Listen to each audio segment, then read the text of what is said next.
everybody. My name is Brad Muniz. I'm a partner at Sobel & Company, and I'd like to welcome you to Sobel Insights. Sobel Insights is a weekly series where we provide some brief information on various topics. Our goal is to keep these sessions to 15 minutes. Again, this is just some brief information.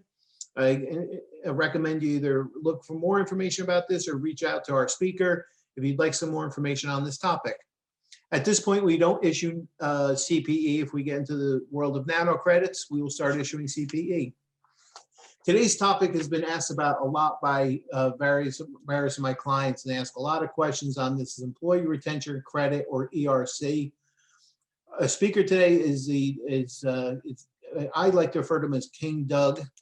Doug Finkle. He's the director of tax at Sobel & Company. Doug, what is ERC, Employee Retention Credit? Sure. Thank you, Brad. And first off, us tax folks and accounting folks love our acronyms, right? So the ERC is the Employee Retention Credit, or in our field called the ERC. So what that is it's basically a government incentivized credit, which the government wanted to give to those taxpayers or companies that were most affected by the pandemic. And it was done so they would keep their employees on their payroll. So when I think of the companies that were most affected by the pandemic, I'm thinking mostly of the hospitality industry, right? Your hotels, your restaurant industries. So they wanted to incentivize those folks to keep their employees on payroll. So the way the credit essentially works is that in order to qualify for the credit, and as we talk about the credit, we're going to talk about their rules have changed and evolved over time. The credit came into effect under what we call the CARES Act, the Coronavirus Aid Relief Package. Then there were some changes under the Consolidated Appropriations Act at the end of 2020 that made some retroactive changes, and then it expanded it to the middle of 2021, and then it was further changed by the American Rescue Plan and further expanded to the end of 2021. So when I talk about the rules, I'm going to talk about 2020, and then I'm going to jump into what the rules are for 2021. So for 2020, the credit started on March 12th, and it ended at the end of the year, end of December 31st, 2020. And in order to be eligible for the credit, you had to meet one of two criteria. Criteria one is that you had to be either fully or partially shut down by a governmental authority. So, when I think about a full or partial shutdown, I think about the hotel industry where they couldn't have guests in their hotel, or the restaurant industry where all they could do was take out, or they had limited number of people that they could have in their restaurants. So that was criteria number one, or you could fall into criteria number two, which was a significant decline in gross receipts for 2020 in any quarter. And how they defined a significant decline in gross receipts is that if you had less than 50% of your gross receipts in a quarter in 2020 compared to the same quarter in 2019, you qualified. You cease qualifying once your gross receipts went above 80% of what they were in 2020 as compared to 2019. So those were your two tests to qualify.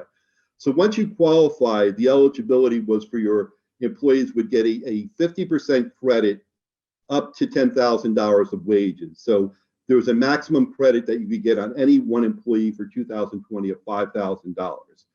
And they divided the qualifying employees into two categories. Category one was that if you had more than 100 employees, then only the employees who were not providing services, or I like to think of it, those who were not working were eligible for, those employees were eligible for the credit.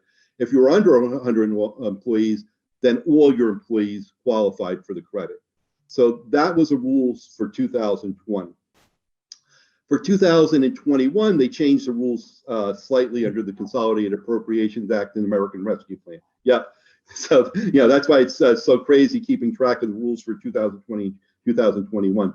So for 2021, they kept the rules somewhat similar, but made some tweaks. So in order to qualify for the credit in 2021, you still are eligible if you're fully or partially shut down by a governmental authority. That didn't change.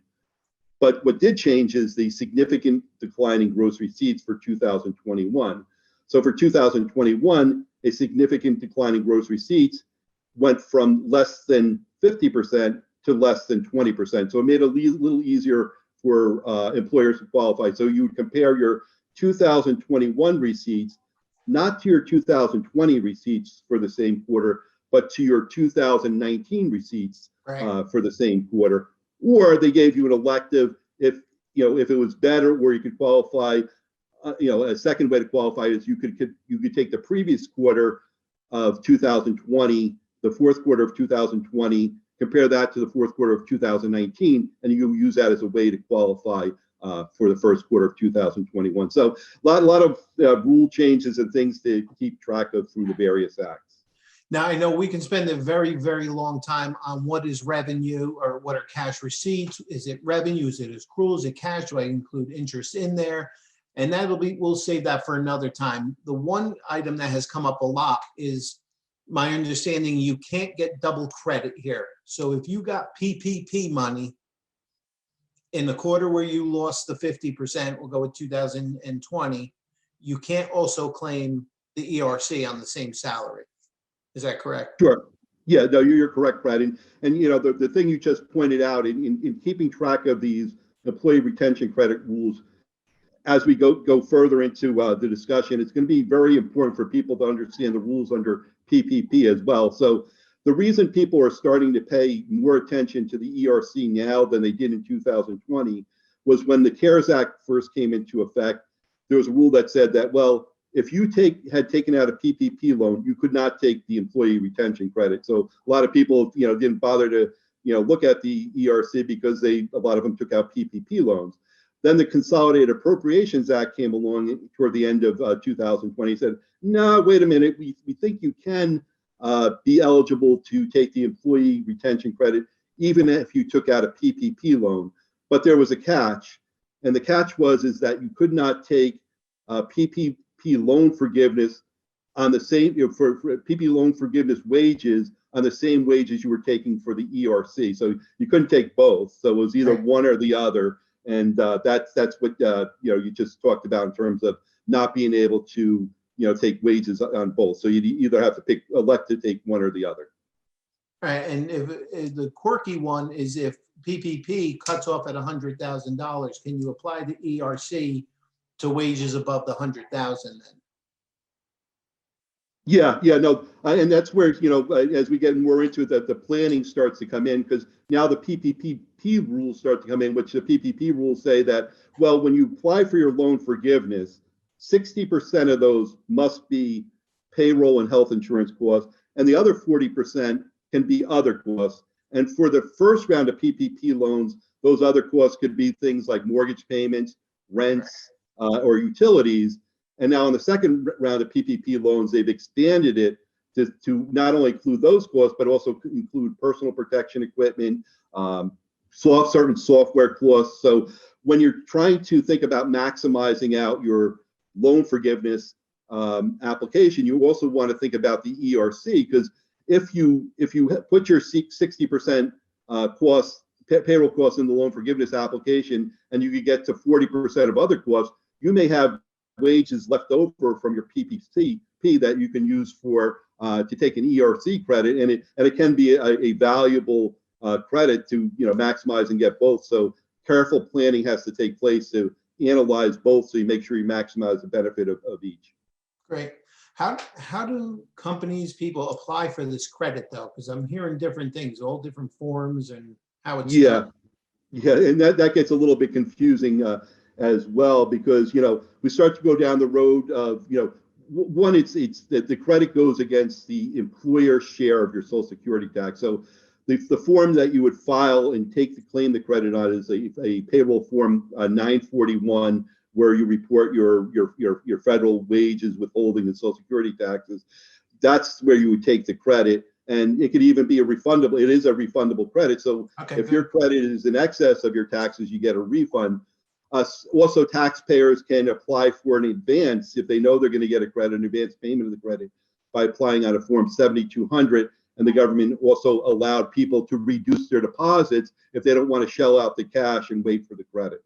Okay, because I heard about this form 7200, and at that point, I pretty much just said bingo. I blotted out my card for every form called out for the year. So now that we've taken these, we're getting this credit against employer portion of Social Security in essence, let's just say that, or getting the credit for no matter what, are the expenses that you incurred deductible? Sure. So and we're going to keep it into two separate categories. So for purposes of the ERC, you have to reduce your wages by the amount of the credit. So the government's not giving you a double dip. So once you figure out your credit, let's say it's 50,000, I know, darn, you have to reduce your wages by $50,000. Yeah, but one thing we want to keep in mind in terms of, when we're talking about the PPP as well as, at the beginning of the PPP loan forgiveness portion, the government basically said that the expenses related to, although the PPP loan is forgivable, the expenses related to that forgiveness were not deductible. But then they later came out under the the Consolidated Appropriation Act and said they did, they were deductible. Right. So here's the problem I have, and I have a client that was considering they had PPP. They used it up in the 8 weeks. Actually, they didn't have to go out to 24. Let's say because they had significant payroll. And then they looked at the ERC and they realized they can get ERC because they had available wages. Sales are down. Filed their tax return. Now they're going to look to see about filing and get this ERC. What happens? Do they have to file an amended return, or they put on 21? Yeah. So what I've really done is put the eligible taxpayers into three categories, right? Category one is the taxpayers who applied for round one of PPP, right? So some of those folks have already applied for loan forgiveness and gotten forgiveness. For those folks, they've already made an election in terms of what payroll costs qualify for loan forgiveness. So they can't go back and amend their 941 for those costs. They can look to see if there are any additional wages that were not on the PPP application. And if there are, they could go back and amend their 941s and claim a credit. Or in another situation, if for whatever reason, those payroll costs are deemed not to be forgiven later on, then they could also go back and look at amending returns to claim those wages for purposes of the ERC. Then you have the second category taxpayer, those that have taken out PPP loans but have not yet applied for forgiveness. For those taxpayers, they would want to look closely at what they're putting up in terms of their wages and non-payroll costs for purposes of loan forgiveness, to see if they can maximize out their loan forgiveness and still have wages to go back and amend returns for 2020 for any leftover payroll costs, and they can amend their 941s and get the credit that way. And then you have your third round, I'll call it your third class of companies, taxpayers who are now in their round two of PPP draws. So they will want to carefully analyze their loan forgiveness costs, try to maximize, they will always want to maximize the non-payroll costs.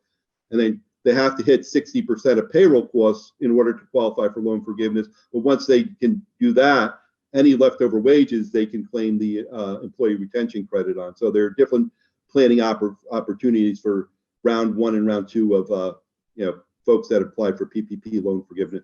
Now, PPP loan. If they filed their 1120 or 1120S or their 1065 already, and they file for PPP relating to 2020, do they have to amend the 1120s or 1065s? Yeah, I think the right answer is they would have to amend those returns. Even though they got the money, and I know if they're on accrual basis, we could discuss accrual and cash basis. Karen Henderson in our office loves to, is it accrual or cash? If they're on, most of them that I'm talking to are on accrual basis, then theoretically they should probably consider amending the returns. I would think so. Yeah. Okay. So, no, this is a lot of information. I know in us preparing to discuss this, I saw 2 different articles and I hit you with them, and that was just in a matter of about less than a week. There were 2 articles that came out on this. So we really just touched the surface on this. Yeah. I don't know if there's anything else in particular, but I do want to thank you for your time on this. If people do have more questions on this, I recommend that they reach out to you, especially right around the April 15th and March 17th timeframe, May 17th timeframes. Those are the best, right? Yeah. And it's especially, important to keep the, pay attention to the credit for 2021, because in 2020, the max credit you could get was on $10,000 of wages and a 50% credit.